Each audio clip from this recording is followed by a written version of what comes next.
Selain segudang persoalan infrastruktur yang belum siap, IKN juga masih terkendala soal dana investasi pembangunannya.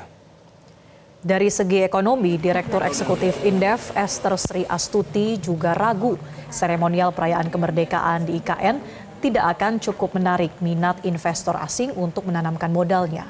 Investasi asing dinilai oleh Esther masih nihil masuk ke kawasan IKN sehingga dana APBN masih dipakai untuk membangun IKN. Menurutnya pemerintah perlu membuat formula kebijakan yang ramah investasi dan mudah, sehingga hal ini masih menjadi PR besar pemerintah. Sebagai informasi, mega proyek IKN menelan anggaran negara sebanyak 72,3 triliun rupiah dalam 3 tahun belakangan. Padahal postur APBN untuk pembangunan IKN awalnya didesain hanya 20% dari total kebutuhan dana yang mencapai 466 triliun rupiah. Artinya hanya 93,2 triliun rupiah pos pendanaan negara yang seharusnya dipakai untuk membangun IKN. Melihat kondisi ini, sejumlah pihak mempertanyakan apakah strategi Presiden untuk memaksakan perayaan kenegaraan di sana akan berdampak langsung untuk meyakinkan investor global.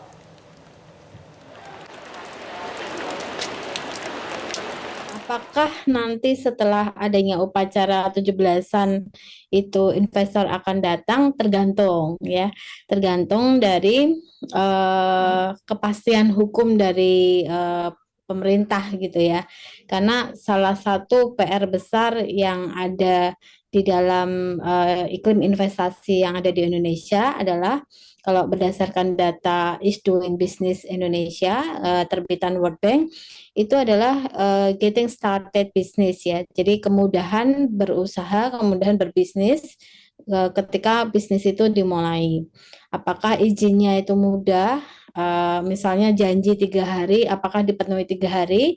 Atau janji 3 hari jadi 100 hari gitu kan. Kemudian kemudahan birokrasi dalam perizinan itu juga masih problem. Kemudian ketidakpastian hukum atau ketidakpastian peraturan itu juga masih problem. Artinya konsistensi dan peraturan yang berubah-berubah itu masih kita lihat ya sampai sekarang. Jelajahi cara baru mendapatkan informasi. Download Metro TV Extend sekarang.